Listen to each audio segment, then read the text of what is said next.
During any gang stalking operation, targets will always be pondering the question, is that person a gang stalker or is that person not a gang stalker? In my opinion, that is the greatest weapon of gang stalking, because since I was working retail, I had to encounter hundreds of customers, many of them which showed all the gang stalking signals. However, all of a sudden, it came to a halt and they behaved like normal people.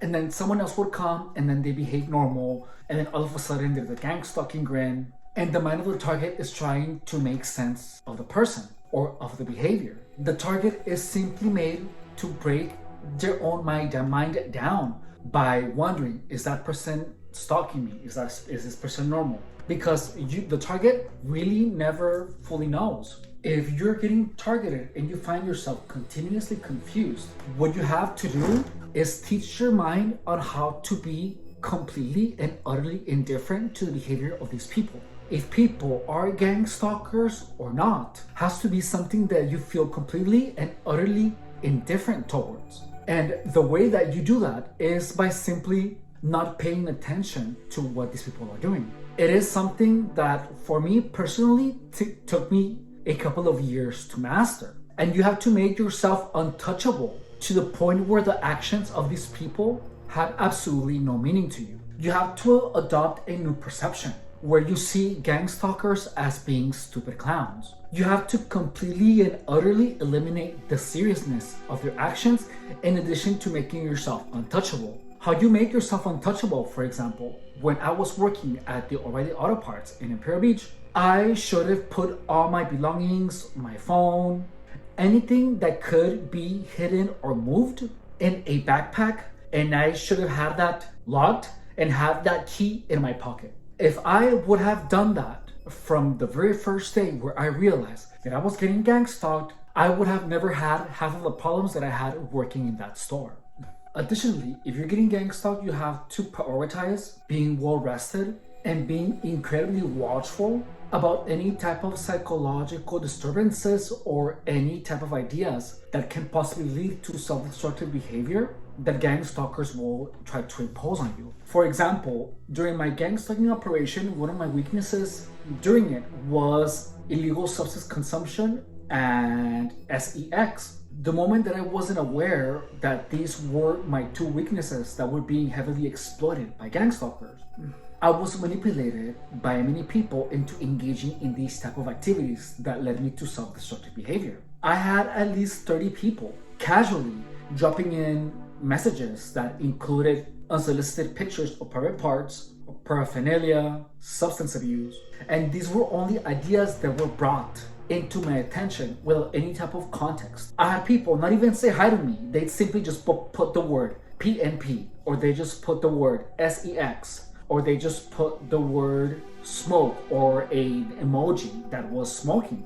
These same people that bombard you with these ideas will suddenly strike up a conversation that is harmless. So gang stalkers will mix in psychological attacks with normal conversations. So what do? You take off the access that these people have to you so that they will not be able to contact you. As of now, I have 537 people blocked on Facebook. 500.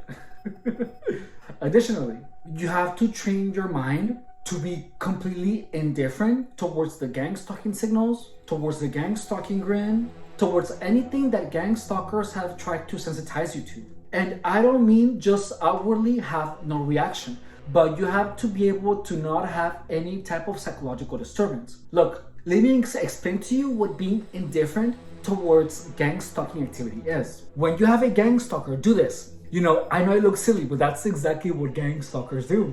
When you have gang stalkers do that, your mind has to stay calm. You cannot have the thought, oh, that's a gang stalker. What you have to do is just for a while think to yourself, that is completely and utterly meaningless. Whenever you see a gang stalker grin, whenever you see a hand signal from the gang stalkers, you have to think that is meaningless. I don't care. And with time, you literally will be training your mind to be completely and utterly different to these types of gang stalking flags or harassment. I did that with the words that gang stalkers were trying to sensitize me to. And there was a point where gang stalkers were doing their usual thing. However, it had absolutely no effect on me. Like, the effect of those antics was absolutely nothing. They had zero effect. I had officially disconnected myself permanently from any type of gang stalking activity. It worked. Also, when gang stalkers were trying to behave in a confusing manner, where they kept doing the bangs, because I said to myself that is meaningless, that means nothing, it's nothing. And I, in my head, called them clowns. My perception of gang stalkers changed. I literally managed to change my perception of gang stalker, where they became nobodies. Because in fact, that's what they are. They are psychopaths who are nobody. If you're getting gang stalked, you know that gang stalkers worked really hard in order to produce you into having a particular perception of them. So what you have to do is to eliminate their possibility of having such a perception.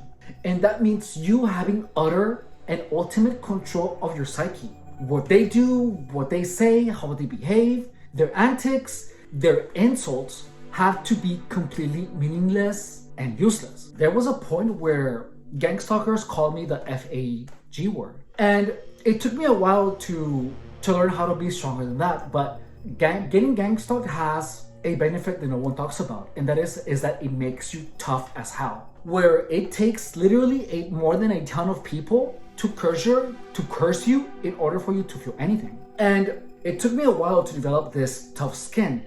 But once it was there, absolutely nothing that gang stalkers did had any type of effect on me. There is a really good side effect or byproduct of gang stalking, and that is that when there is chaos around you, you will learn how to stay calm and maintain your peace of mind. That's exactly what I did. I remember that when I was working at the O'Reilly Auto Parts in Imperial Beach, my coworkers would go and hide behind the battery rack while the store was packed with people. I remember that in the beginning, when they began doing that, I would do my best still, to take care of all the customers.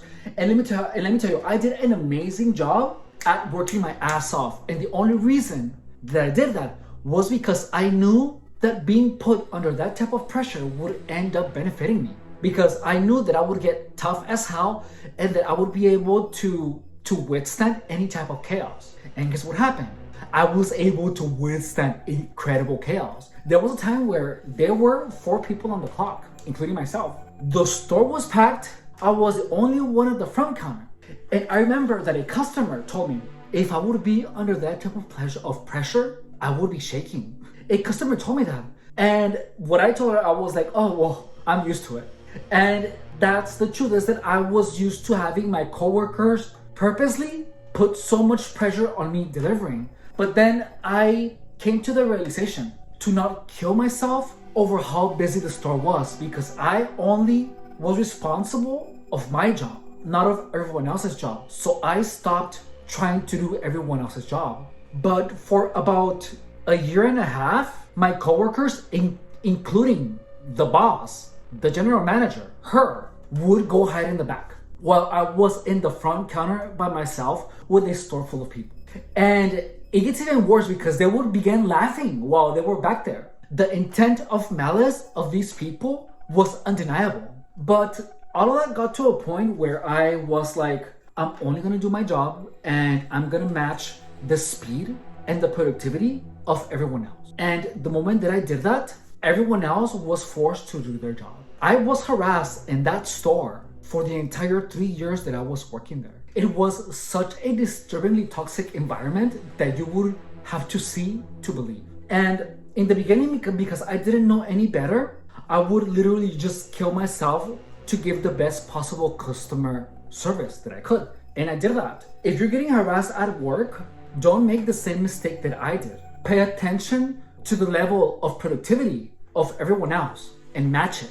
I got to the point where I was using 2 computers at the same time because I was there by myself. I had 2 screen monitors and I was on the phone and I was on a computer and I was helping 3 people at the same time. My multitasking skills got off the hook, However, there was a point where I said, I'm not gonna do this because I'm overworking myself. And even with the gang stalking happening, with all the harassment, I managed to get compliments on my customer service, which is hysterical to me. Like, I got 100% on the phone surveys, and I also got 100% on the customer service. I got people to call to say how amazing the service that I was giving them was. Also, when I was working at that store, there is this thing called the high five, where you have to say hi before they do 5 steps inside the store. Tell me why, while I was doing all that job, I was the only one saying hi to all the customers. There were 3 people, and no one else was saying hi to any of the customers. No one. And the moment that I blew up, I told a coworker, why am I the only one saying hi to the customers? I got a write-up because I said that in front of the customers. But you know, that reaction was merited because in that store, I faced incredible amounts of pressure by everyone. It was disgusting. So if you happen to be in such a toxic environment, please be watchful of the productivity input that everyone else is giving. You have to make sure that you are not abused like I was at the auto parts in Imperial Beach, at the O'Reilly Auto Parts in Imperial Beach. I wasn't a person that tried to work as less as possible. On the contrary, I have always been the person to do as much work as possible. I have always been like that. And to be honest, most of this abuse I never saw. I never saw because I'm just a person that will keep pushing as much as I can in regards to my personal performance because I'm an overachiever. If you happen to be getting gang stalked at work, you have to understand that gang stalkers will attack you in many different ways, shapes, and forms. So you have to be cautious and watchful about how productive your coworkers are. You don't want to be like I was, where you are literally killing yourself trying to take care of all the customers when the gang stalkers are laying back behind the battery rack. Anyways, my name is Efren Rodriguez and I was getting gang stalked for 7 years. I somehow managed to have a stable mind after it. In addition, I've been a personal trainer for 10 years. Subscribe, like, and share because in this channel, I make sure to inform you of everything that has to do with gang stalking, with indirect harassment, and with the type of confusion that gang stalking tries to impose on targets. I love you. My name is Efren Rodriguez. Take care.